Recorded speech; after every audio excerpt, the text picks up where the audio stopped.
Hi everyone, and welcome back to FPL with me, Got No Skill, as we review blank game week 33. But first, let's see how I went in double game week 32. And with a score of 94, it turned out to be a decent game week, as I beat the average of 73, but fell short of the 100 mark. And this was largely down to my failed differential picks, but I feel that every now and then you should take some risks, especially on your free hit chip, but unfortunately it just didn't work out this time. But luckily, it was still good enough for me to get a green arrow, which now puts my overall rank up to around 21,000.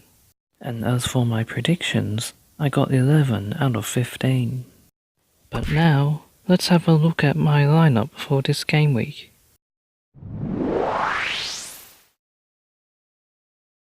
And here it is, with one transfer made so far, Kolasinac coming in for the suspended Shaw.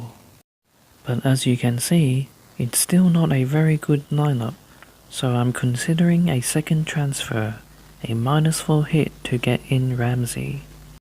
And the reason why I'm targeting Arsenal players is because they're one of just 2 teams to play in this game week and also twice in double game week 35, making them valuable assets to have in the coming game weeks.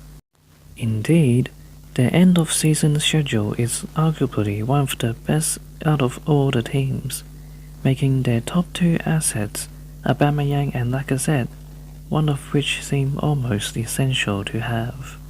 From the 2, Lacazette is the cheaper and safer option, with 5 less blanks than Aubameyang, who on the other hand is more of a high-risk high-reward option, as he has 5 double-digit returns compared to Lacazette's 2. And as I mentioned before, I'm also looking into Aaron Ramsey, somewhat sentimentally, as unfortunately it's his last season with Arsenal. However, he could still play a big part in the rest of the season, with Emery acknowledging that he is still important to the team by praising his ongoing commitment and professionalism. And with just around 1% ownership and a couple of goals in the last 3 game weeks, Ramsey could turn out to be one of the best differentials for the rest of the season.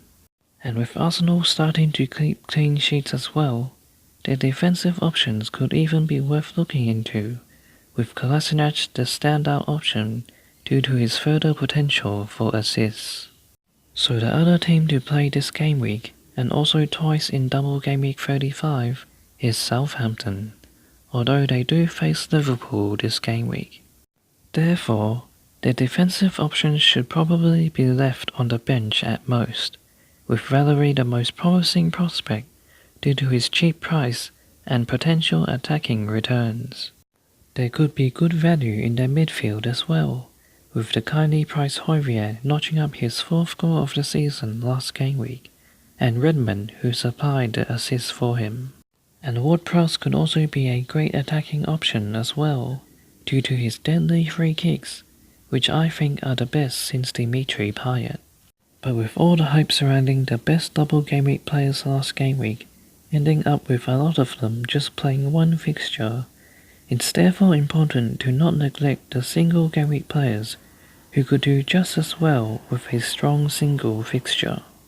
And so here are some of the better teams to play in this game week, and also have a nice single strong fixture in double game week 35. And from them are 2 top 6 teams, with Liverpool and Chelsea, who have a similar run of fixtures over the next 3 game weeks, as they have a relatively easier fixture this game week before they face off each other, and then another strong-looking single fixture in double game week 35. So from Liverpool, it's the same old options in Mane, Salah, Robertson and Alexander-Arnold, although with Salah, I think it's only worth having him for this game week, since the extra money you could get from him could be probably better used to get double game week players. As for Chelsea, The mercurial Eden Hazard is still the standout option, after he restored some of the faith with a goal and an assist against Brighton last game week. And with no other obvious picks, I think he's the only one I'd recommend to have in the coming game weeks, especially with that difficult fixture against Liverpool and what could turn out to be another tricky one against relegation battling Burnley. Therefore, you might be better off with Leicester City players, since their next 3 games look really favourable, starting this game week against Huddersfield. And the standout option from Leicester is none other than Jamie Vardy, who has now scored 5 goals in his last 6 games. In midfield, it's a toss-up between Tielemans and Maddison, with the former being incredibly consistent, whilst the latter has been underperforming, despite appearing to be better statistically. And lastly, Bournemouth also have one of the best end-of-season fixtures, starting this game week at home to Burnley.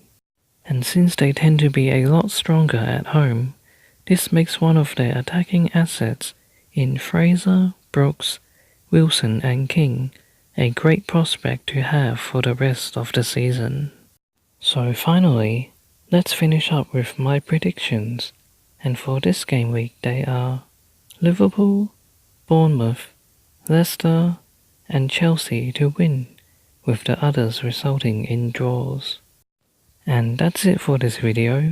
Thanks for watching. Good luck for Game Week 33, and please consider subscribing.